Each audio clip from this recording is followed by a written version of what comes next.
алейкум бинандаҳои гиромӣ.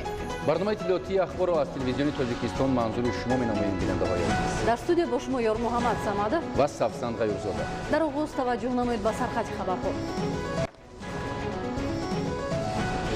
иштироки ҳайати парлумони Тоҷикистон дар кори конференсияи ассамблеяи парламентии созмони ҳамкории иқтисодӣ дар Покистон.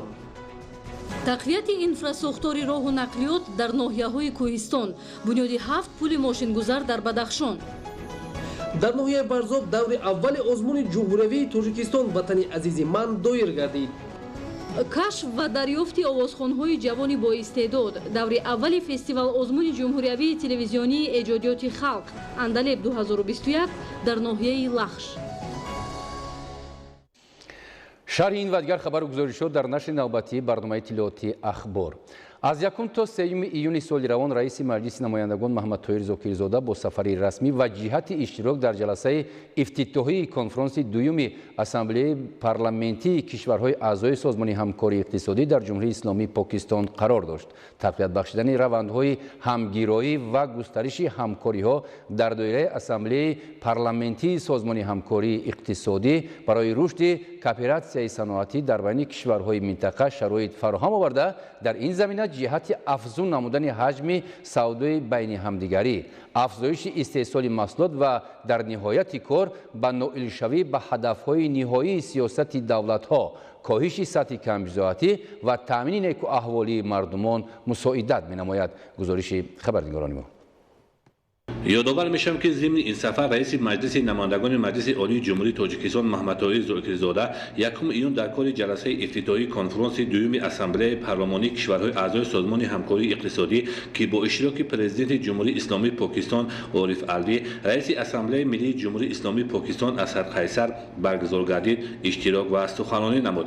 محمد طاهر زاکرزاده در کنفرانس مذکور وابسته به مسئله بررسی شونده مساعدت به شریکی بین پارلمانی بهره همگرایی منطقوی برآمد نموده از جمله اظهار داشت که اسمبلی پارلمانی کشورهای اعضای سازمان همکاری اقتصادی برای گسترش و تحکیم بخشیدن همکاری بین پارلمانی کشورهای اعضای سازمان نقش کلیدی دارد. سمت‌های معین نموده اسمبلی زمینه مساعد برای همکاری ثمره‌بخش جوابگو با منفعت و آرمان‌های ملی کشورهای اعضا ارزیابی گردیده مساعدت پارلمان‌های کشورهای اعضای سازمان تحکیم بخش مناسبت‌های منطقوی حسابیده شد.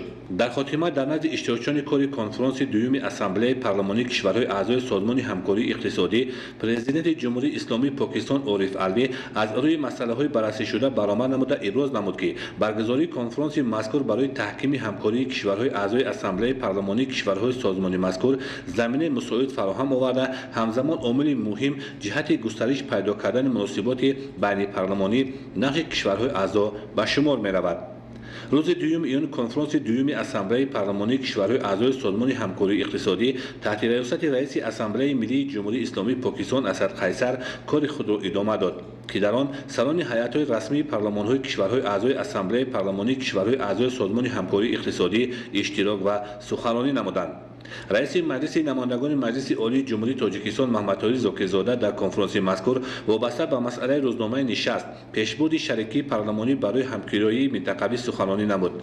مخصوص تاکید نمود که جمهوری تاجیکستان نیت دارد که در آینده نیز در فعالیت اسمبلی پارلمانی سازمان همکاری اقتصادی پرثمر اشتراک نموده سطح و صفت همکاری‌های بسیارجانبه خود را برهم بردارد. تاجیکستان مدام جانبدار تقویت همکاری‌های تجارتی منطقوی در دایره سازمان همکاری اقتصادی و منفعت شکوفایی مردمان کشورهای اعضای سازمان بوده میباشد.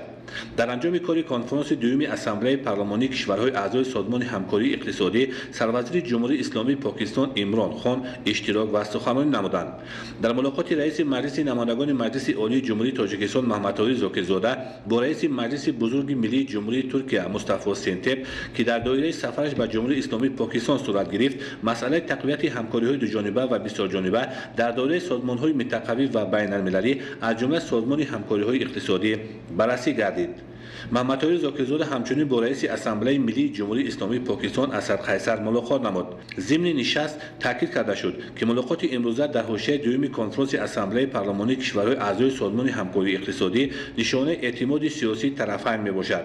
زمینه مناسبت‌های دیرینه تاجیکستان و پاکستان که ریشه بر عمق تاریخ دارد بر پایه ارزش‌های مشترک دموکراسی و حسن تفاهم اساس یافته امروز به دوره نوی رشد خود وارد شدند. با همین سفر رسمی رئیس مجلس نمایندگان مجلس عالی جمهوری تاجیکستان محمدطاهر زاکرزاده به جمهوری اسلامی پاکستان به پایان رسید.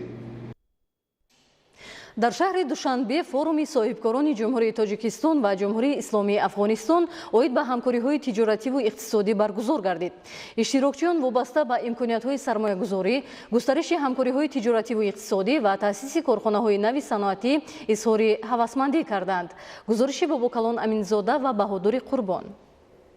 در زمینه فضای مساعد سرمایه‌گذاری، امکانات تشکیل و براه ماندن فعالیت گسترده استثمار و دستگیری صاحبکاری در جمهوری تاجیکستان سال تا سال رابطه تجارتی جمهوری با دیگر کشورها بسته می‌گردد. اینک باز یک امکانات فراخ برای صاحبکاران و سرمایه‌گذاران در تاجیکستان. در شهر دوشنبه فورم صاحبکاران جمهوری تاجیکستان و جمهوری اسلامی افغانستان اوید به همکاری‌های تجارتی و اقتصادی و تأسیس کارخانه نوی صنعتی برگزار گردید. در فورم مذکور که دورنمای آن روابط دو جانبه و بسیار جانبه و همگرایی کشورها را با سطح استفاده نو می‌رساند. معاون سروزیر جمهوری تاجیکستان عثمانزاده عثمانعلی، رهبران وزارت صنعت و تکنولوژی نوی جمهوری تاجیکستان و وزارت صنعت و تجارت جمهوری اسلامی افغانستان، مسئولین کارخانه و تشکیلات، صاحبکاران و سرمایه‌گذاران تاجیکستان و افغانستان اشتراک و گفتگوشنی نمودند.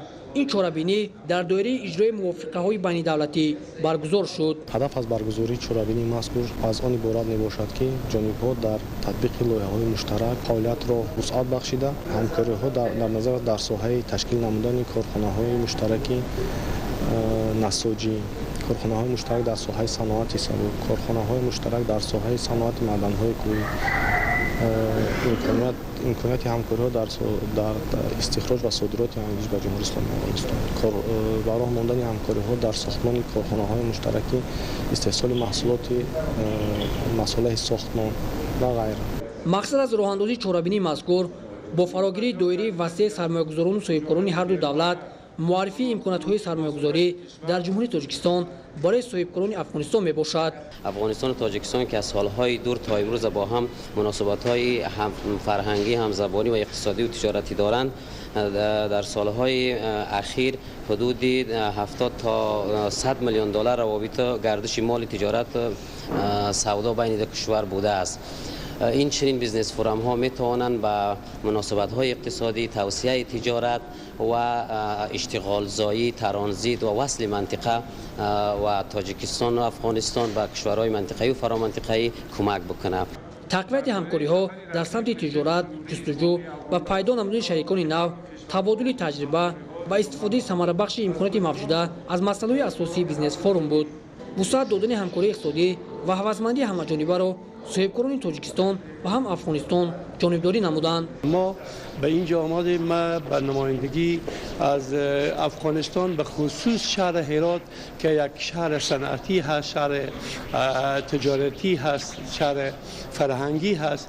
به اون خاطر ما اشتراک کردیم که بتانیم با تاجرای و سرمایه‌گذارهای تاجیکستان نزدیک ببینیم و امکاناتی که در اینجا هست و سرمایه‌گذاری، امکانات سرمایه‌گذاری که در دوشنبه هست و در کل تاجیکستان هست و در افغانستان است، این ما شریک بسازیم تا بتونیم کارهای اقتصادی بیشتری در دو کشور انجام دهیم.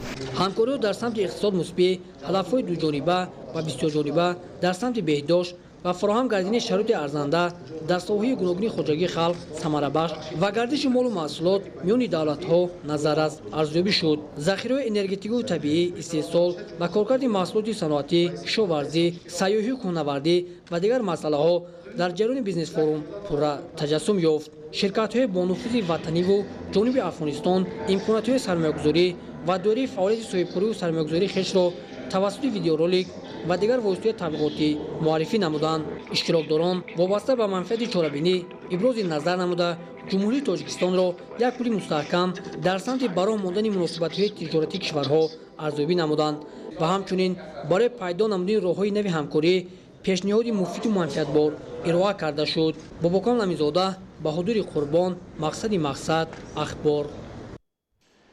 برنامه اخبار رو ادامه میدیم. بیننده های عزیز، در عرصه تجلیل جشن وحدت ملی، گروه کاری کمیته اجرایی حرکت وحدت ملی و احیای تاجیکستان در ناحیه شغنان با قشرهای گوناگون جامعه ملاقات نمود. در این واخوری ها دایر به صلح و آسایشتگی و حفظ آرامی و آسودگی مملکت ابراز نظر کرده شد. همکاران ما از ناحیه شغنان گزارش میدهند. در واخری با ساکنان ناحیه شغنان ولایت مختار کوهستان بدخشان قید گردید که در چنین دوره شکوفایی وطن جوانان باید قبل از همه پیشاهنگ باشند. جوانان باید به آموختن علم و دانش مشغول شوند که امروز شرایط مساعد برای آنها فراهم آورده شده است. کوشش برها نمایند که فرزندان صادق این خلق و وطن باشند. وحدت ملی دستاورد بزرگ است که ریشه های تاریخی دارد. در هر دور و زمان فرزندان بزرگ ملت آن را پایدار نگاه داشته، قیمت بزرگی آن را افزون گردانیدند. ما با شرافت صلح و ثبات و وحدت یگانگی ما توانستیم در برابر حیای دولتداری تاجیکان و تامین رشد استوار اقتصادی، اجتماعی و فرهنگی نفوذ اعتبار تاجیکستان را در عرصه بین المللی به سطح بلند برداریم. ساکنان ناحیه شغنان ولایت مختار کوهستان بدخشان در واخری از صلح و ثبات جامعه شکرگزاری نموده در پرتو سیاست خردمندانه پیشوای ملت محترم امام علی رحمان در کارهای آبادانی و سازندگی سهمگذاری دارند. در فرجام واخری به 19 نفر یتیمان کلی ناحیه شغنان تحفه ها سپرده شد. با دستگیری حکومت جمهوری تاجیکستان در ناحیه‌های دروز، ونج، روشن و مرغوب بنیاد 17 پل ماشینگذار ادامه دارد. در ساختمان پل‌های ماشینگرد ساکنان محلی با جای کار تامین کرده شدند. از روند کارهای آبادانی همکارانمان گزارش می‌دهند. در دوره سازوار استقبال گرفتن جشن سیومی سالگرد استقلال دولتی جمهوری تاجیکستان در ناحیه‌های دروز و ونج، روشن و مرغاب ولایت مختار کوهستان بدخشان بنیاد 17 پل ماشینگذار ساختمانشان ادامه دارد. ساختمان پل‌های ماشینگذار در دایره لایحه مستحکم نمودن اینفراستراکتوری مهم جهت تامین استواری ضد خطرهای طبیعی در بالای رودخانه‌های ناحیه‌های دروز و ونج، روشن و ناحیه مرغاب با صورت صفت بلند تطبیق گردیده ایستادند. کهنه و فرسوده شدن پل‌های ساخته شده هر لحظه به حرکت منتظم نقلیات کلان حجم بارکشانی مشکلات پیش می آورد. محض همین بود که با دستگیری حکومت جمهوری تاجیکستان بنیاد پل‌های زمانوی را در جاده‌های ماشینگرد ناحیه‌های نامبرده روی کار آورد. کارهای پلسازی از سال 2020 این جانب شروع گردیده در هدف تجدید پل‌های حاضر زمان دو طرف ساحل دریاچه‌ها نیز به مسافه‌های معین ساحل بندی می‌گردد تا انشاءات 100 سالها از خوف و خطرهای طبیعی امین باشد. راه‌های به پل برنده نیز در مسافه‌های معین تعمیر و تجدید می شود که به حرکت نقلیات در ناحیه‌های ذکر شده مساعدت می نماید. بنا به اطلاع مسئولین تا به امروز قریب 30% کارهای پلسازی انجام یافته. کارها به طور شبانه روزی زیر نظارت متخصصان لایحه قرار دارد. احتمال می رود که بیشتر پل‌های ساخته شونده در آستانه جشن صاحب استقلالی مورد استفاده قرار بگیرند. در کارهای ساختمانی تکنیک و تجهیزات پراقتدار راهسازی سفربر گردیده کارها با رعایت طلبات روز انجام داده می شود. در پل رودخانه اردوبه که با درازی 24 متر علاقه کارهای ساحل مستحکم کنی به اتمام رسیده، مهندسان و پلسازان در کارهای آرماتور بافی بالاپوش انشاءات زحمت میکشند. در جماعت دهات تخر باشد 4 پل در بالای دریاچه‌های بیقرار ادامه دارد. کلانترین این پل‌ها با درازی 62 متر در بالای دریای ونجاب بنیادش مرحله به مرحله پیش رفته ایستاده است. علاقه در پای دیوار دوم پل مذکور کارهای آرماتور بافی و بتون خوابانی پیش می‌رود. در پل بالای دریای ونجاب که جماعت دهات تخر را با جماعت دهات راوند پیوند می‌سازد، از ماه می سال گذشته این جانب کارها پیش می‌روند. از بس که دریاچه‌ها در فصل تابستان آبشان از معیار زیاد شده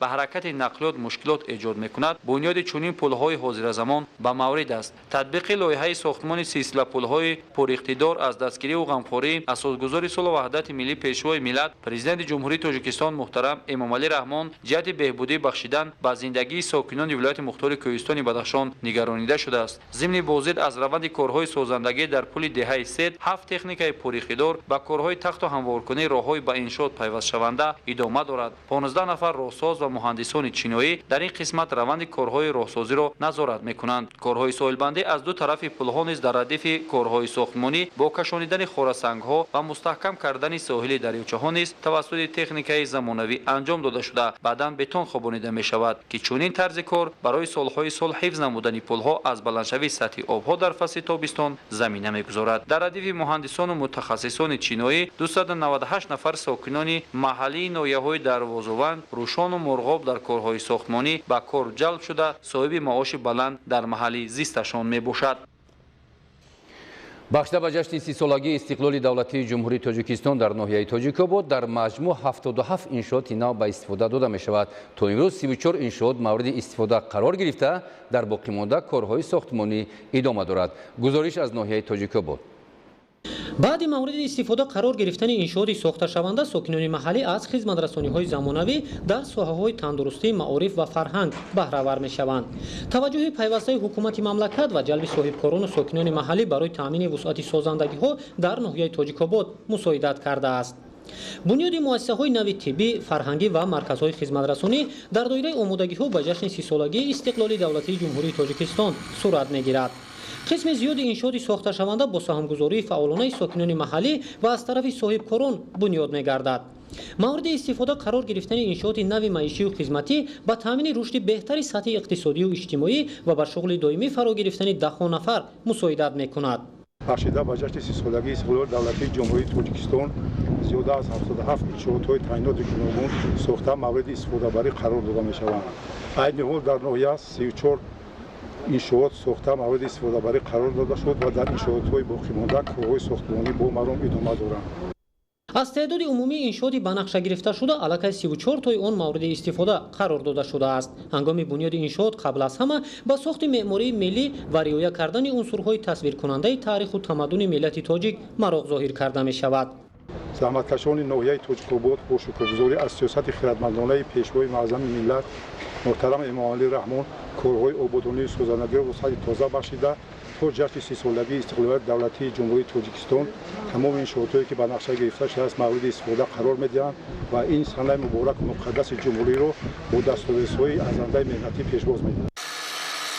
бунёди боғи фарҳангӣ фароғатӣ дар маркази ноҳияи тоҷикобод бо амфитеатр, роҳраву нишостгоҳҳои замонавӣ ва ҷой барои фароғати наврасон идома дорад.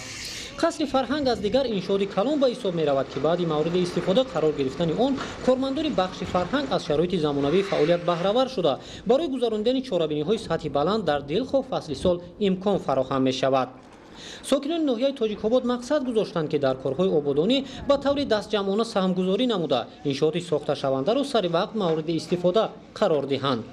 ҳамзамон дар доираи омодагиҳо ба ҷашни 30-солагии истиқлоли давлатии ҷумҳурии тоҷикистон кӯчаву роҳрав ва иншооти маркази ноҳия чароғон карда шуданд. ҳадаф ба он равона гардидааст ки вусъати созандагиҳо дар ноҳияи тоҷикобод таъмин ва ҷашни 30-солагии истиқлоли давлатии ҷумҳурии тоҷикистон дар сатҳи баланд пешбоз гирифта шавад.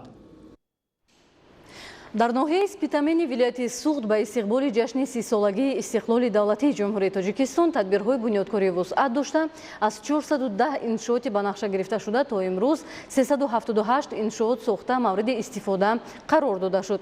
ҳамчунин дар иншооти дигар корҳои ободонӣ идома дорад. гузориши маҳмуд аҳмадзода ва илёси бобуҷон. дар нақша чорабиниҳои бунёдкорӣ дар ноҳияи спитамин сохтмони иншооти кору хизматрасонӣ, фарҳангӣ, фароғатӣ, муассисаҳои таълимию то мактабӣ, тиббӣ, варзишию солимгардонӣ ва таъмиру навсозии роҳҳо дар шаҳрак ва 6 ҷамоати диҳоти ноҳияро дар бар мегирад ки ҳамаи ин барои ҳалли мушкилоти аҳолӣ дар беҳсозии сифати хизматрасонӣ, беҳтар кардани вазъи зиндагии онҳо, ҳамзамон татбиқи барномаи солҳои 2019-2021, солҳои рушди диҳот, сайёҳӣ ва ҳунарҳои мардумӣ дар сатҳи баланд бо дастовардҳои созанда истиқбол гирифтани ҷашни 30-солагии истиқлолияти давлатии ҷумҳурии тоҷикистон мебошад. дар шаҳраки навкат китобхонаи марказӣ, мактаби мусиқӣ, толори фарҳангӣ, марказҳои савдои хизматрасонӣ ва дар деҳот низ ҳамин гуна иншооти зарурӣ бо тарҳи муосир сохта мавриди истифода қарор дода шуда, айни ҳол дар маркази ноҳия бо сохтмони ду бинои баландошионии истиқоматӣ дар ошонаи якумин иншоот маркази хизматрасонӣ нуқтаи савдо дар назар дошта шудааст ки ҳоло қисмати корҳои рангу бори онҳо идома дорад. ҳоло дар сохтмони биноҳои баландошионии истиқоматӣ бо марказҳои савдои хизматрасонӣ беш аз 50 нафар сохтмончиён машғули коранд. мувофиқи нақша чорабинии ноҳиявӣ бахшида ба 30-солагии истиқлолияти давлатии ҷумҳурии тоҷикистон 410 иншоотҳои аз навсозӣ ва бунёди нуқтаҳои хизматрасонӣ ба оҳилӣ ба нақша гирифта шуда буд. то ба имрӯз зиёда аз 90% иншоотҳо сохта ба истифода дода шуданд. дар боқимонда иншоотҳо корҳо бо маром идома дорад تا جشن 30 سالگی استقلالیت دولتی جمهوری تاجیکستان نقشه چاره‌بینی که تصدیق کرده شده است پوره یا بر اضافه اجرا کرده می شود. در برابر بنیاد ساختمان‌های نو کار و پیکار شخصان برومند خدمت نشان داده و قدردانی آنها نیز مورد توجه بوده در خیابان نشان و پرچم دولتی ساختمان لوحه فخری به راه مانده شده است. در شهرک نوکت با سهم صاحبکار محلی ساختمان مرکز فرهنگی فراغتی که با لایحه جالب با نقش و نگار ملی ادامه دارد که آینده مکان فراغتی به ساکنان ناحیه می‌گردد و انعکاس کننده فرهنگ ملی و مهمانان و سیاحان خارجی است. حالا در ناحیه ساختمان و نوسازی باز یک قطار دیگر انشاءات نو ادامه دارد. بنیاد نوسازی آنها برای پیشرفت ناحیه و بهتر شدن سطح زندگی اهالی مساعدت می‌کند. برنامه اخبار رو ادامه می‌دهیم. در دوره آمادگی‌ها به جشن 30 سالگی استقلال دولتی جمهوری تاجیکستان برای رشد ساحه تندرستی ناحیه باباجان غفوروف بیش از 100 انشاءات تعییناتی گوناگون بنیاد و نوسازی کرده شد. ساختمان و نوسازی و مجهزگردانی مؤسسه‌های طبی با دستگاه و تجهیزات معاصر از تدبیرهای بلند برداشتن صفت تشخیص و طبابت میباشد که در همین زمینه عملی کرده میشوند. گزارش رفضلی رحمان و دلشاد یوسفی. در دایره آمادگی‌ها به جشن 30 سالگی استقلال دولتی با مقصد رشد ساحه تندرستی حجم زیادی کارهای ساختمان و نوسازی بناهای بیمارخانه و شعبه‌های آنها در ناحیه باباجان غفوروف انجام داده شدند. در بیمارخانه ناحیوی رقم 3 در جماعت دهاتی حیدر عثمانوف بنای نوی 3 آشیانه ساخته به استفاده داده در همه 7 بیمارخانه ناحیوی 2 بیمارخانه منطقوی در شعبه‌های بیمارخانه مرکزی بنیاد بنای و انشاءات علاوگی کارهای نوسازی و تعمیر کلی عملی برای فعالیت کارمندان طب و خدمترسانی طبی به اهالی شرایط‌ها فراهم آمدند. در برابر بنیاد و نوسازی بنای و انشاءات مؤسسه‌های بسترینمایی خرید و وارد و تامین دستگاه و تجهیزات معاصر تشخیص طبابت و جراحی از تدبیرهای مهمی بلند برداشتن سطح و صفت خدمترسانی طبی در ناحیه میباشد. با کمک‌های حکومت جمهوری تاجیکستان و از حساب مبلغ‌گذاری بودجت دولتی مبلغ‌های غیر بودجتی برنامه‌های رشد و لایحه‌ها و با سهم صاحبکاران و اشخاص سخاوتپیشه با مؤسسه‌های بسترینمایی بیش از 100 نامگاه نمود دستگاه و تجهیزات طبی وارد کرده شده است. توموگرافی کامپیوتری، دستگاه‌های رنگین رقمی، دستگاه‌های اولتراسونوگرافی، دستگاه‌های تشخیصی و دستگاه‌های طبابتی، دستگاه‌هایی که برای احیاگری و نظارت احیاگری روانه کرده شده است، برنامه دسترس کرده شده و قابل استفاده برای قرار داده شده. تجهیزات توموگرافی کامپیوتری رنگین رقمی، دستگاه جراحی‌های اندوسکوپی اورولوژی از دستگاه و تجهیزات معاصر استحصال آخرین دولت‌های خارجی و دقیق و پیشرفته میباشند. دستگاه توموگرافی کامپیوتری از تجهیزات تشخیصی ساخت آخرین جهانی بسیار فونکسیونالی بوده از 4 سمت بیش از 60 نمود تشخیص‌ها را با اداره‌کنی رقمی عملی می‌نماید. در برابر بیمارخانه مرکزی در 3 بیمارخانه ناحیوی در دهه‌های خستیورز، حیدر عثمانوف و دادابای خلمتوف تجهیزات معاصر رنگین رقمی تامین گردید که از تدبیرهای مهمی دسترسی اهالی دهات و تشخیص‌ها توسط تکنولوژی پیشرفته طبی محسوب می‌یابد. وارد و استفاده دستگاه‌های اندو ویدیو جراحی در شعبه‌های اورولوژی و جراحی بیمارخانه مرکزی امکان داده است که نمودهای زیادی جراحی‌های عاجلی، جراحی‌های سنگ گرده و ادنومای غدود پیشجای به برش بدن عملی کرده شوند. با وارد دستگاه ایوپ نوری و نخی تشخیص‌های سنگ‌های گرده در جریان جراحی صحیح و عارضه‌های پس از جراحی کم کرده می‌شوند. با وارد تکنولوژی‌های پیشرفته تشخیص و جراحی استفاده دستگاه و تجهیزات از جانب متخصصان طب مهم است. یک چند نفر طبیبان بیمارخانه مرکزی ناحیه باباجان غفوروف بعد آموزش در کلینیک‌های طبی فدراسیون روسیه و دولت‌های اروپا این دستگاه‌ها را استفاده و طرز و اصول‌های پیشرفته تشخیص طبابت و جراحی‌ها را جاری می‌نمایند. در شعبه احیای بیمارخانه مرکزی در برابر استفاده کت‌های بستری فونکسیونالی، نصب مانیتورهای نزدیکیتی نظارتی، وضع بیماری بستری از جمله حرارت بدن، فشار خون، کار دل بیمار به طور فاصله‌ای تحت نظارت دائمی گرفته می‌شود. با مقصد پیشگیری از گرفتارشوی به بیماری فلج که بیشتر در بین کودکان نوزاد و تا 6 ساله به مشاهده می‌رسد، در 20 مرکز سلامتی شهری و دهات و 29 بنگاه سالمگردانی شهر استرافشان معرکه ایمونیزاسیون ادامه دارد. با این مقصد مسئولین مؤسسه دولتی کمک اولیه طبی و سانیتری جلب شدند. گزارش مضبوط بابازاده از شهر استرافشان. روز پنجم است که در 2 مرکز سلامتی شهری، 18 مرکز سلامتی دهاتی و 29 بنگاه سالمگردانی شهر استرافشان ولایت سو ایمونیزاسیون کودکان از 1 ینوار سال 2016 تا امروز تولد شده با مرام ادامه دارد. ایمونیزاسیون علاوگی بر ضد بیماری فلج گذرانده می شود. بیماری فلج بیماری شدید سرایتی و تبابت نشونده بوده. برانگیزنده آن سه نوع انتروویروس ها پولیو ویروس های نمودهای 1، 2 و 3 شمرده می شود که در نتیجه تازه نشستن دست کودکان پس از همه گونه مشغولیت ها و رعایت نکردن گیگین شخصی سر زدنش از احتمال دور نیست. هنگام رعایت نکردن قاعده‌های سنتری پولیو ویروس ها امکانات پیدا می‌کند که زودتر پهن شود. برای در سطح بلند آمادگی دایر نمودن ایمونیزاسیون کودکان و بچگان خردسال، مسئولین، طبیبان اولیوی و کارمندان میانه طبی مؤسسه دولتی تبابتی کمک اولیه طبی سانیتری شهر تا آغاز چاره‌بینی در همه کوچه و گذرهای 22 کمیته محله و 10 جماعت دهات چاره‌بینی‌های ترغیباتی و تشویقاتی و فهماندهی گذرانیده. اهمیت دایره‌سازی ایمونیزاسیون علاوگی را بر ضد بیماری فلج با عیانیت‌های مشخص فهماندند و ورقه‌های آگاه کننده پهن نمودند. در این همایش‌ها از جمله ذکر گردید که تمام کودکان از 1 ژانویه سال 2016 تا امروز تولد شده نوابسته از حالت ایمونیزاسیونشان گرچند تمام واکسن ها را طبق دورنما گرفته باشند هم باید در ایمونیزاسیون علاوگی جهت پیشگیری بیماری فلج شرکت فعال داشته باشند. واکسن OPV به طور دهانی استفاده شونده بوده 2 قطره چکانیده می شود. امروز در 2 مرکزهای سلامتی شهر در 20 مرکزهای سلامتی دهات 29 بنگاه‌های سلامتی دهات متشکلانه معرکه ایمونیزاسیون ضد بیماری فلج آغاز گردیده ادامه داده شده ایستاده است.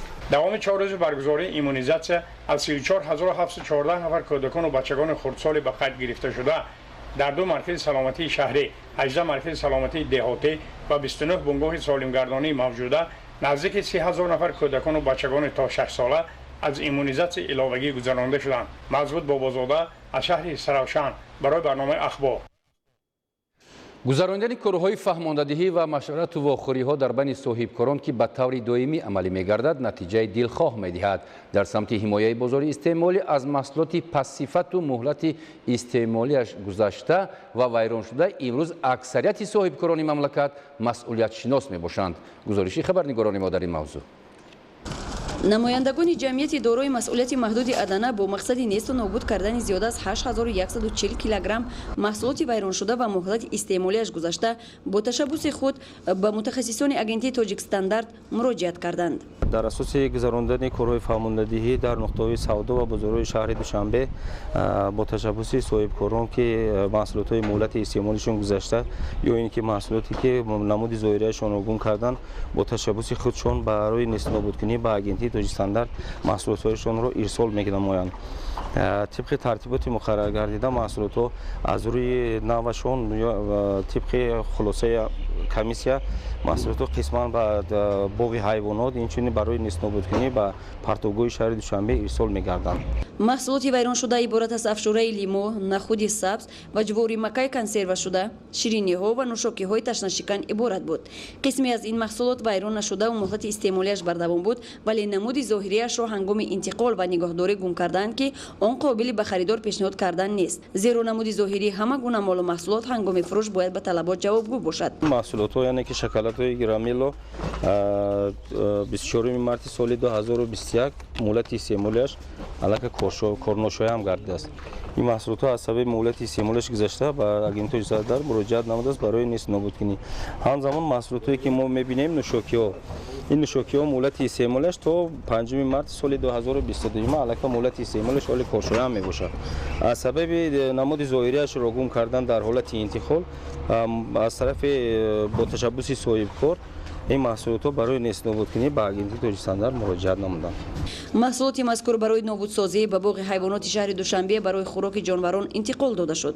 تشبوس صاحبکاران برای نابودسازی این گونه محصولات مرتبه اول نیست. برهاست که هنگام ویران شدن و یا مهلت استعمالی محصولات گذاشتن صاحبکاران خود اقدام میگیرند که به متخصصان اگنتی مراجعت نموده تعداد زیادی محصولات را نابود سازند. صاحبکاران با درک بلند مسئولیت شناسی طی سالهای آخر کوشش میکنند که مال و محصولات را با صفت بلند و برای استعمال موافق به استعمال کنندگان پیشنهاد نمایند تا به خطری همه نمود غذا تامین باشد و بازار استعمالی با نمودهای گوناگون محصولات با صفت تر و تازه تامین باشد. рушди соҳаи харгӯшпарварӣ аз иқдомҳои муҳиме аст ки барои таъмини озуқаворӣ, пешгирӣ аз болоравии нархи маҳсулоти гӯштӣ ва таъмини бозорҳои дохилӣ бо гӯшти парҳезӣ мусоидат менамояд. бо дарки ин масъала ҳанӯз аз соли 2019 барномаи рушди соҳаи харгӯшпарварӣ дар вилояти Хатлон барои солҳои 2019-2023 қабул гардида буд. аммо бо сабабҳои гуногун рушди соҳаи харгӯшпарварӣ дар вилоят қонеъкунанда нест. гузориши ҳамкоронамон Худоидоди Раҷаб ва Искандари Саид. бо мақсади баланд бардоштани сатҳи иқтисодиёт, иҷроиши барномаи озуқаворӣ, пас фаровардани нарху навои гӯшт дар бозори истеъмолӣ ва таъмини аҳолӣ бо гӯшти парҳезӣ аз 9 июли соли 2019 қарори раиси вилояти Хатлон оид ба барномаи рушди соҳаи харгӯшпарварӣ дар вилоят барои солҳои 2019-2023 ба тавсиб расида буд. вале мутаассифона тӯли 3 соли баъдӣ иҷроиши қарори мазкур дар шаҳру навоҳии вилояти Хатлон мувофиқи мақсад нест, зеро тибқи нақшаҳои пешбинишуда дар ин муддат бояд ки дар тамоми шаклҳои хоҷагидории вилоят ҷиҳати афзоиши саршумори харгӯш чораҳои мушаххас андешида мешуд. бинобар гуфтаи масъулини раёсати чорводории сарраёсати кишоварзии вилояти Хатлон ҷиҳати рушди соҳаи харгӯшпарварӣ дар вилоят шароиту имкониятҳо зиёданд, аммо бинобар беэътиноии масъулини бахши марбута дар шаҳру ноҳияҳо хоҷагидорон оид ба аҳамияти рушди ин соҳаи сердаромад маълумоти кофӣ надоранд. ин аст ки сарфи назар аз манфиатҳои иқтисодию ва сердаромад будани соҳаи мазкур сокинон ба парвариши харгӯш на он қадар таваҷҷӯҳ доранд. зиёд намудани саршумори харгӯш, яъне гӯшти пархезӣ, таъмини амнияти озуқаворӣ, вале мутаассифона дар шаҳру ноҳияҳои вилояти мо то ҳозира амалӣ нагардидааст. илҳомиддин хушқадамов сокини ноҳияи 5 аз зумраи соҳибкорони ҷавоне мебошад ки рушди соҳаи харгӯшпарвариро аз самтҳои афзалиятнок ҷиҳати таъмини бозори истеъмолӣ бо маҳсулоти хушсифати парҳезӣ арзёбӣ менамояд. айни ҳол ӯ дар масоҳати ниҳоят маҳдуди саҳни ҳавлии манзили зисташ ба парвариши навъҳои хушзоти харгӯш машғул мебошад. айни ҳол харгӯше ки аз ҳама вазнаш калонтар мебошад, ин белгийский фландр. белгийский фландр муддати 7 моҳа 8 моҳагида аллакай аз 10 килограмм боло мешавад. вазни ин 45 рӯзагида аллакай 1.5 то 2 килограмма мешавад. аз ҳама вазни гаронаш ҳама чи нозукии дора ҳамаша аз интернет омӯхтем, баъд ва ҳамин кор машғул шудем. харгӯшпарварони ноҳияи 5 итминони комил доранд ки бо васеъ намудани ин намуд фаъолияти соҳибкорӣ ва зиёд намудани саршумори харгӯш метавон болоравии нарху навои гӯшт ва дигар маҳсулоти гӯштиро пешгирӣ намуд. зеро ба гуфтаи мутахассисон дар қиёс ба гӯшти мурғу чорвои хонагӣ дар истеҳсоли гӯшти парҳезии харгӯш хароҷоти ниҳоят кам лозим аст. муддати 3 моҳагӣ шунда аз 3 кило зиёд мешавад, 3 кило 100, 3 кило 200 грамм, ки аз ин 200 то 2500 гӯшти тоза мебарояд. илҳомиддин хушқадамов тасмим гирифтааст ки дар ояндаи наздик фермаи харгӯшпарварии худро васеъ намуда дар назди бозори марказии ноҳия мағозаи фурӯши гӯшти парҳезиро ифтитоҳ намояд. масъулини бахши кишоварзии ноҳияи 5 тасмим доранд ки дар самти рушди соҳаи харгӯшпарварӣ хоҷагидорону соҳибкоронро дастгирӣ намуда дар солҳои наздик саршумори онро зиёд намоянд. тибқи маълумотҳои оморӣ ба ҳолати 1 май дар ҳудуди ноҳия дар ҳамаи бахшҳои хоҷагидорӣ 1320 сар парвариш меёбад дар ноҳияи Панҷозер. мақсаду мароми ҳамин барнома таъмини мардум сокинони ҷумҳурӣ бо гӯшти парҳезӣ аст. аз рӯи маълумотҳои сарраёсати кишоварзии вилояти Хатлон айни замон танҳо шумораи ниҳоят ками соҳибкорону сокинони вилоят парвариши харгӯшро дар шароити хонаҳои худ ба роҳ монданд ки ин талаботи бозори истеъмолиро қонеъ карда наметавонад. тибқи маълумот то имрӯз дар тамоми шаҳру ноҳияҳои вилоят саршумори харгӯш ҳамагӣ ба 41455 сар мерасад ки аз ин 14701 сар дар ноҳияи вахш, 4095 сар ноҳияи ёвон, 2065 сар ноҳияи носири хусрав ва саршумори харгӯш дар хоҷагиҳои ноҳияи Данғара ба 2200 сар мерасад. дар дигар ноҳияҳои вилоят бошад ин рақам аз 20905 сарро ташкил медиҳад ки ин нишондодҳо бозгӯи аз мадди назар дур мондани барномаи рушди соҳаи харгӯшпарварӣ дар вилоят мебошад. Худоидоди Раҷаб, Искандари Саид, вилояти Хатлон барои барномаи ахбор. барномаи ахборро идома медиҳем. бинандаҳои азиз, дар ноҳияи варзоб даври аввали озмуни ҷумҳуриявии тоҷикистон ватани азизи ман бо иштироки беш аз 30 нафар довталаб дар сатҳи баланд доир гардид. иштирокдорони озмун ки бештарашонро ҷавонон ташкил медод, аз рӯи номинатсияҳои муайян гардида ҳунари сарояндагӣ ва навозандагиро пешниҳоди ҳайати ҳакамон гардониданд. гузориш аз ноҳияи варзоб. ҳар як озмуну чорабиниҳои сатҳи ҷумҳуриявӣ ки бо иқдому ташаббусҳои бевоситаи пешвои муаззами миллат муҳтарам Эмомалӣ Раҳмон ташкил ва дар сатҳи баланд баргузор мегарданд, он натиҷаҳои дилхоҳро ба бор меорад. озмуни ҷумҳуриявии тоҷикистон ватани азизи ман аз ҷумлаи он чорабинии муҳими фарҳангӣ дар тоҷикистон ба шумор меравад, ки истеъдодҳои нави соҳаи санъатро кашф намуд. ҷавонон хосаи сокинони сину соли гуногуни ноҳияи варзоб чун солҳои қаблӣ дар озмуни сатҳи ҷумҳуриявӣ фаъолона иштирок мекунанд ва ҳамеша аз ҷониби мақомоти иҷроияи ҳокимияти давлатии ноҳия дастгирӣ меёбанд. дар даври интихобӣ маҷмуан 67 нафар аз 7 ҷамоату деҳот ва муассисаҳои таълимӣ дар доираи талаботи озмун ва номинатсияҳои муайяншуда ширкат варзида, аз он 36 нафарашон дар даври якуми озмун ки дар қасри фарҳанги ноҳия баргузор шуд, ба даври ноҳиявӣ рохат гирифтанд.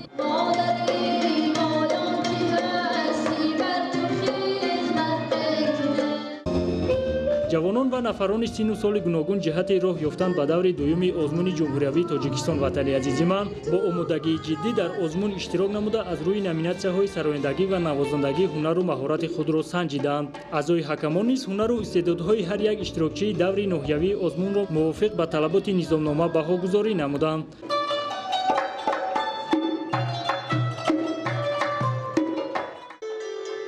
аз шумораи умумии иштирокдорон беш аз 60% онро хонандагони мактаби бачагонаи санъати ноҳияи варзоб ташкил медод. фарҳангу санъат, созу мусиқии асил ва касбии миллати тоҷик дар арсаи ҷаҳон муаррифгари Тоҷикистони соҳиб истиқлол аст. аз ҷониби дигар озмун барои пайдо кардани ҷавонони боистеъдод санъатдӯст замина гузошта роҳи муваффақиятро барои муаррифии санъаткорони оянда боз намуд. дар даври ноҳиявӣ аз рӯи номинатсияи навозандагӣ 18 нафар ва аз рӯи номинатсияи сарояндагӣ 18 нафар фаъолона ширкат намуданд. ҷавонони соҳибистеъдоду навовар ки дар дил ҳавасу шавқи зиёди санъаткорӣ доранд, аз тамоми шаҳру ноҳияҳои мамлакат дар озмуни ҷумҳуриявии тоҷикистон ватани азизи ман иштирок карда, суруду таронаҳои тараннумгари ватандӯстона дар васфи истиқлол, оҳангу навозишҳои дилписанди эҷодкардаи худро ба маҳорати баланд нишон доданд. аз 36 нафаре ки дар даври якуми озмун иштирок карданд, 16 нафарашон ба даври дуюм рохат гирифтанд.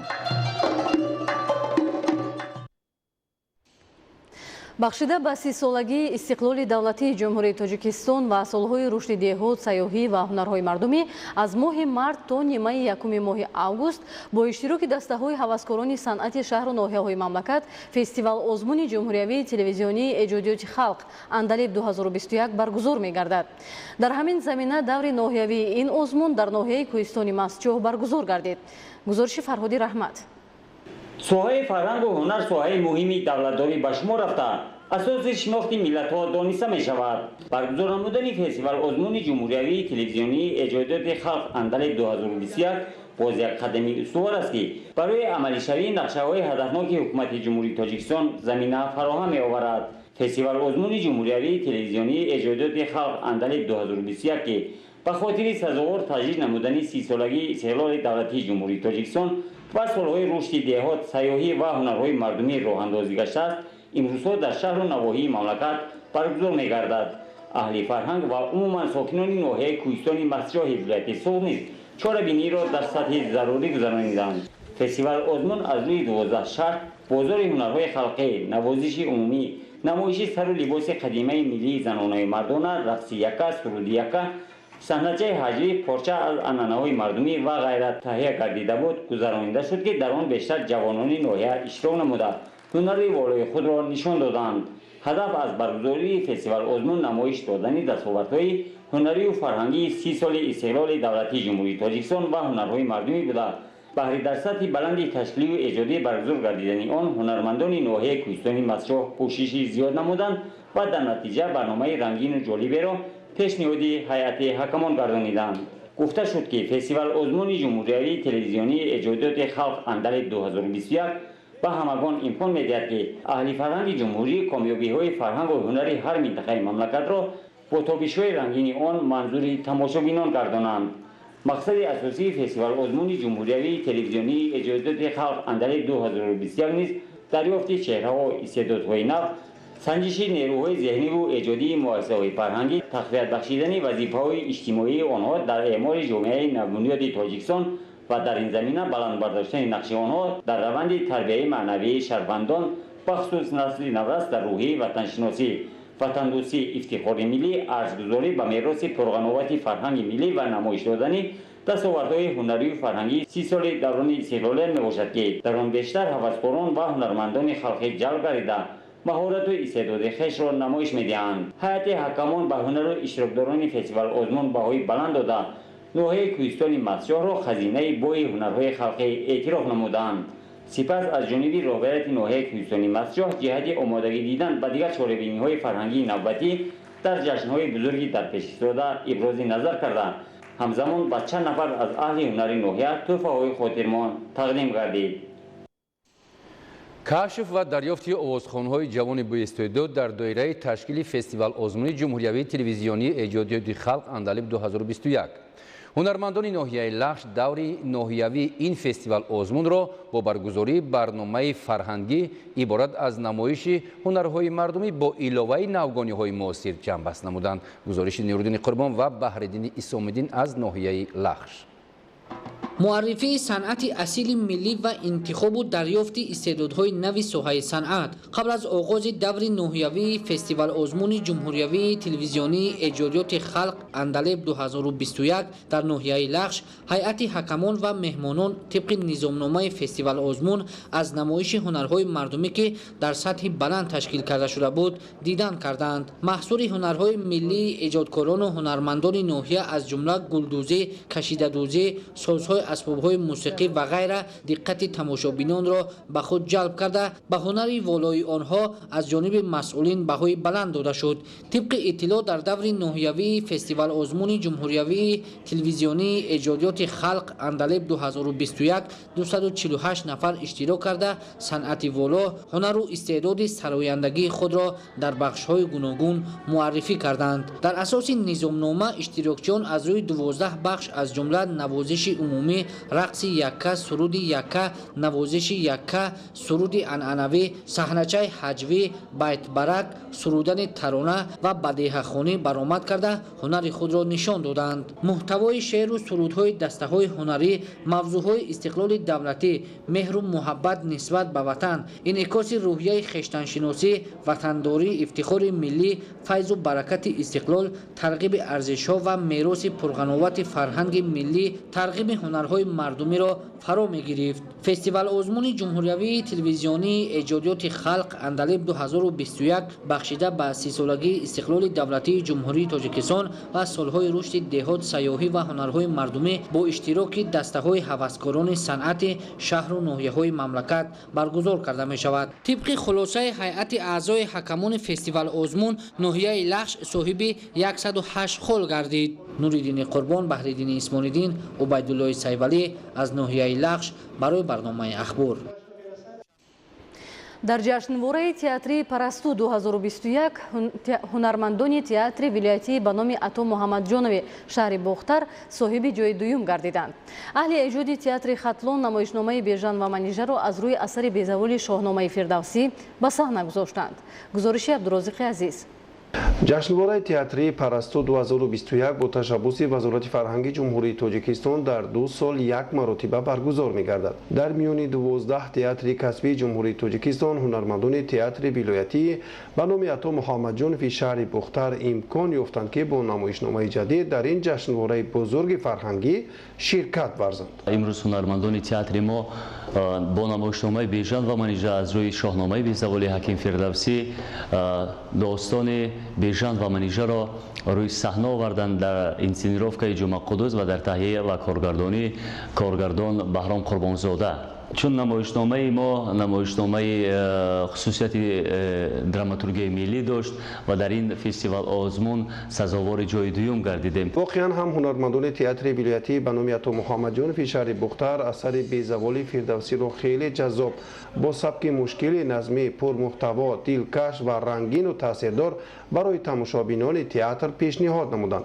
Отахон Саидзода, роҳбари театри вилоятӣ ба номи Ато Муҳаммадҷонови шаҳри Бухтар, таҳияи чунин асари асари таърихиро ҳамчун намунае аз достонҳои шоҳнома арҷгузорӣ ба хислатҳои ҳамидаи қаҳрамону образҳои асар маънидод кард. дар минбаъда низ кӯшиш доранд ки чунин асарҳои безаволро пешкаши бинандаи закӣ гардонанд. ҳамин гуна ҷоизаҳо моро боз ҳам водор месозад ки дар озмунҳои оянда, дар паростуҳои оянда, на танҳо дар ҷумҳурӣ, балки дар сатҳи фестивал озмунҳои байналмилалӣ мо пайваста кӯшиш бикунем драматургияи миллии тоҷикро рӯи саҳнаи ҳунар биёрем ва бо намоишномаҳои хубу диданӣ пирӯз шудан дар чунин ҷашнвораи сатҳи баланд масъулияти ҳунармандони ҷавони театрро боз ҳам бештару беҳтар хоҳад кард. дар намоишномаи таърихӣ ҳама ҷавонони ҳунарманд нақшофарӣ карда маҳз ҳамин асари мураккабу душвор роҳи фардуи санъати театрии касбиро барои онҳо суфта хоҳад кард. абдурозиқи азизу бодилои қодир, ахбор.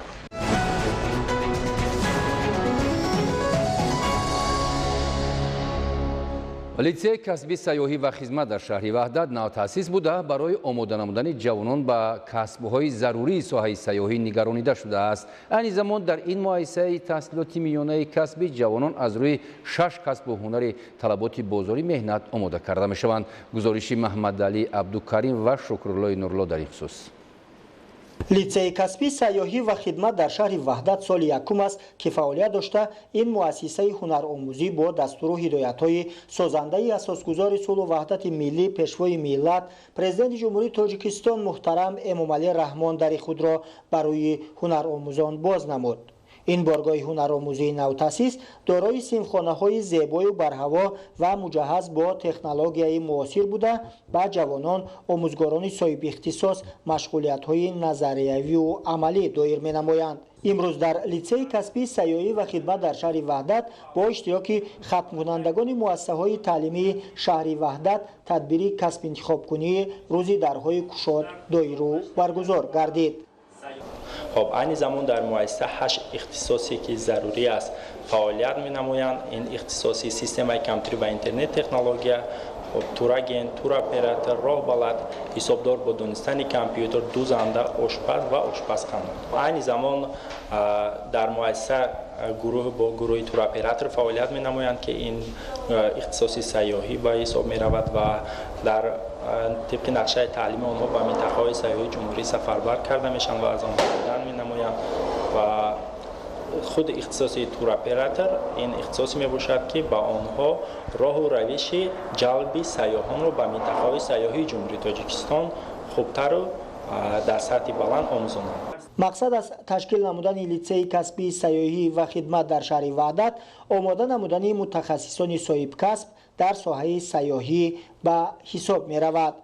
дар лицеи касби сайёҳӣ ва хидмат дар шаҳри ваҳдат бо мақсади ҷалби занону духтарон ва шахсони бешуғл ба касбу ҳунарҳои ба талаботи бозори меҳнат ҷавобгӯ курсҳои кӯтоҳмуддати ҳунаромӯзӣ ташкил карда шудааст. در مؤسسه کورس‌های کوتاه‌مدت برآورده شده است که تا امروز زیاده از 450 نفر زنان و مردان بی‌شغل یعنی زنان خودنشین به کسب گوناگون جلب گشته کسب از خود کردند و با راهنمایی مؤسسه در منطقه‌های سیاحی یعنی در سوبیت‌های خوجکداری سیاحی علاقه جای کاری خودشون یافتند کار فعالیت کرده ایستادند. ҷавонон дар лицеи касби сайёҳӣ ва хидмат дар шаҳри ваҳдат бо азбар намудани касбу ҳунарҳои зарурӣ дар оянда дар рушди соҳаи сайёҳӣ саҳми арзанда гузошта бо ин васила минтақаҳои зебои тоҷикистони соҳибистиқлолро ба ҷаҳониён муаррифӣ хоҳанд кард. маҳмадалӣ абдукарим, шукруллои нурулло аз шаҳри ваҳдат барои барномаи иттилоотии ахбор. бинандаҳои азиз, дар ҳамин ҷо расидем ба фарҷоми нашри муфассали барномаи иттилоотии ахбор. خیر سلامت باشید.